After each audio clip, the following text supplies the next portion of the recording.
may think this is a seashell. It's not. It's a piece of plastic.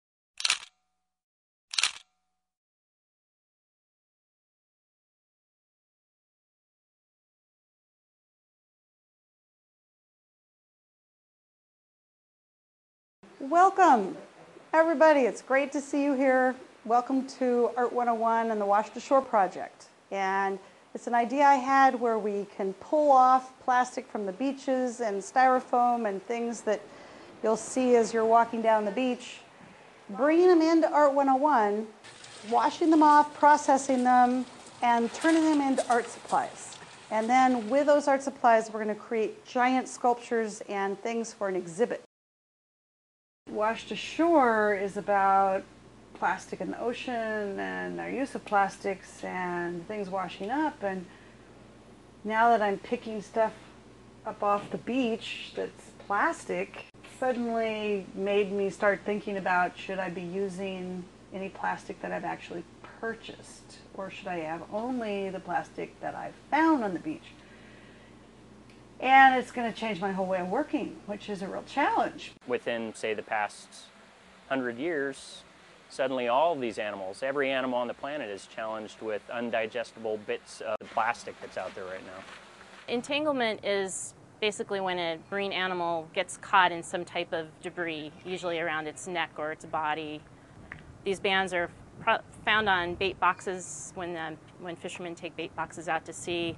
And they're also found on all kinds of different office equipment boxes. You'll see them at different stores and things like that. So one of the best things people could do would be to just cut a band if they have a full band like this, and that'll at least prevent an animal becoming entangled.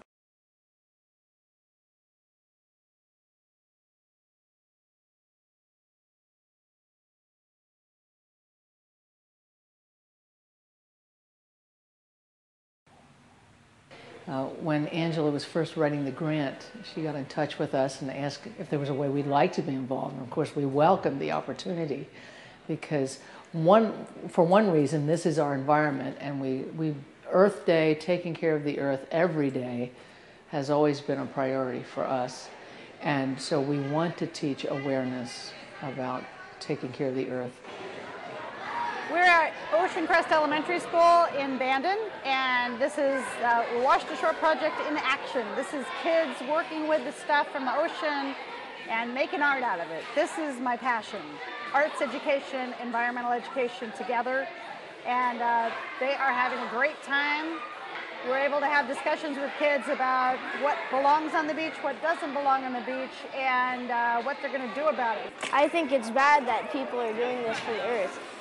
I mean, I was expecting maybe a little bit, but not all this. Earth Day, Ocean Crest, so rewarding. Just seeing the kids in there with their hands doing stuff and having them have their own conversations about all the garbage and the plastics. At the same time, they're so excited. It's amazing. It was a great success.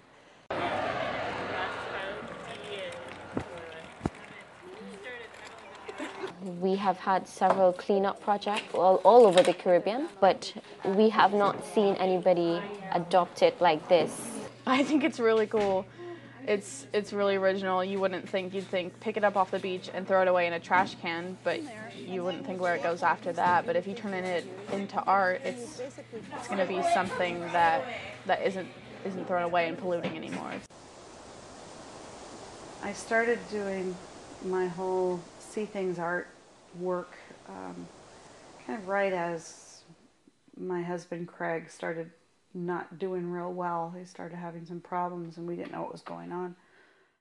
For about 8 years, he was told he was having panic attacks, and he was having these, what he called mini seizures, and he went back and tried to get help. He switched doctors, didn't see like he was getting help. They kept giving him Paxil and said, you know, take some of these and come back and see us. And oh, don't worry about things so much, you know, those are just panic attacks. In December 2001 and New Year's Eve, he just collapsed and had intense headaches, and we rushed off to the hospital, and I thought he was just really sick with a flu. He was just throwing up, but no stomach ache. The emergency room doctor said, "You better sit down. I have bad news." He said, "Your husband has a brain tumor. It's bleeding in the brain. He needs emergency brain surgery." It was just the beginning of just hell. But he did go back to teaching, and I went back to teaching, and we tried to get our life back together. And then in November 2003, out of the blue, while he was at school, he had a massive hemorrhagic stroke, and our whole world just fell apart. I really didn't think I'd lose him, but he didn't make it. And strangely enough, he died exactly 1 year to the date of his stroke, November 12th, 2004.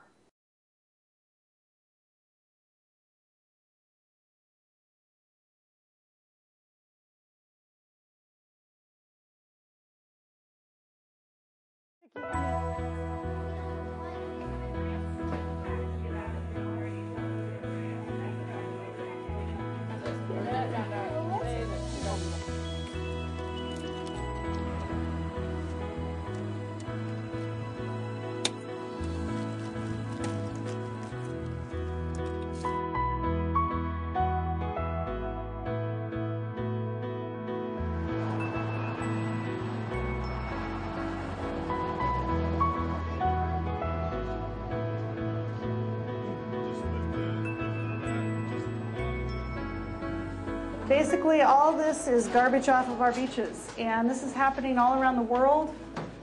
It's not just in one area. Wherever the currents really catch and deposit garbage, this is a terrible thing that's happening to our oceans. And what we're all committed to doing, and all these people care deeply about, is to bring this message to the world through the arts. This is impressive. I've always been kind of dismayed by the amount of garbage I'm seeing on the beaches, but to see somebody do something like this that's both beautiful and alarming at the same time. I realize now that I'm doing the Wash to Shore project, and I'm able to look at all this garbage and see the potential in it, because that's kind of what happened to me. And winning a lawsuit like this, I felt a huge commitment to, I've got to do something really amazing with my life. You know, I've been given a gift. What am I going to do with this? You know, what am I going to do? I've got to turn it around. I've got to do something now. I want to make a difference. You know, I want to make a big difference. And memories that got washed ashore.